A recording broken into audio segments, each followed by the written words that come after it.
What's up, guys? So we're going to go through neck training part 2. In part 1 we described why neck training is important for you as an athlete, and in part 2 we're going to show you some more progressions of neck training that I use with my athletes. So we did some isometric stuff, and I like to do isometrics first to really build up a good foundation of strength and position, and we did some body weight stuff in part 1 to really work on controlling the muscles of the neck. So in part 2 we're going to now add some manual resistance. So Coach Justin here with me, he's going to lay down on his back on the bench, feet up on the bench, and he's going to have his head hanging off. From this position, I like to go feet up so that it keeps his back nice and flat and his spine neutral the whole way. He's hanging his head off, and from here I'm going to have him tuck his chin all the way to his chest so I can see what kind of range of motion he has naturally. And then from here I'm going to put my hand on his forehead, my other hand right underneath his chin, and I'm going to add some manual resistance during the eccentric. So he's going to resist me, and I'm going to be pushing his head down. So go ahead and tuck all the way up, squeeze at the top, tuck, squeeze, squeeze this way, tuck, chin to your chest, squeeze. So this is his top end range. Now I'm going to add some resistance, and he's going to resist on the way down. I'm getting very gradual resistance, and then he's going to go ahead and pull back up, squeeze at the top, and I'm going to add resistance. I only like to go down to about neutral. I don't like to jam his head down into extension. I don't like to resist and push down that way. So I start from neutral, I have him tuck up, go ahead and back up. Like he's trying to crush my fingers underneath his chin to his chest, and then slowly resisting on the way down, go ahead back up, give him gradual resistance. See how he just jerked his neck there?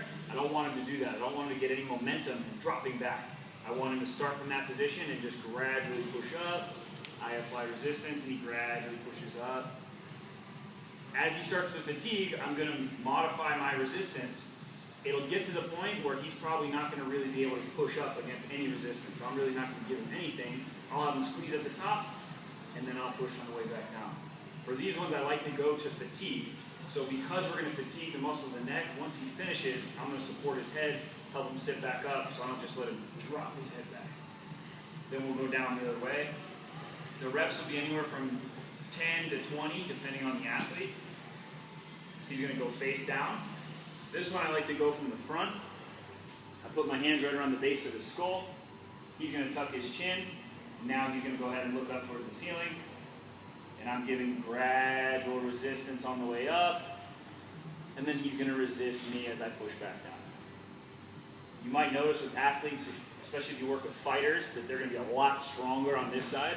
So I don't really do this one a lot with my fighters because they're so strong from getting their head pulled on that this is really weak. So we do a lot more on the front side to try to balance that out.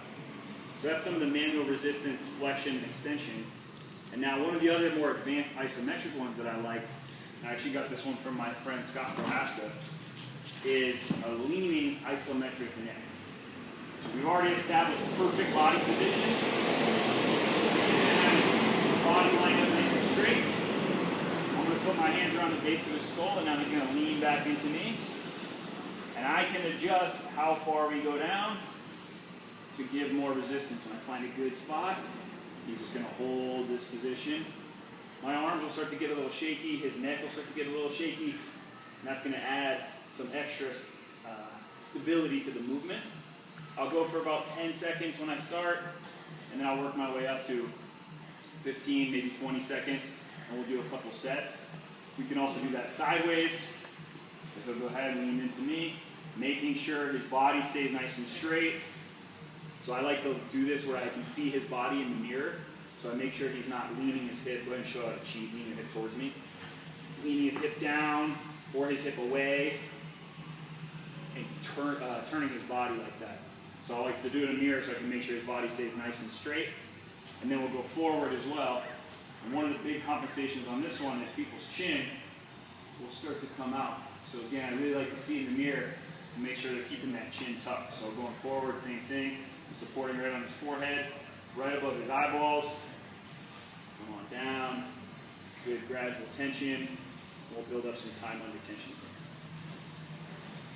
So that was the manual resistance, flexion and extension in supine. And then we have the partner four-way isometric leaning neck. So those are two advanced neck training progressions that I use with my athletes. Try them out.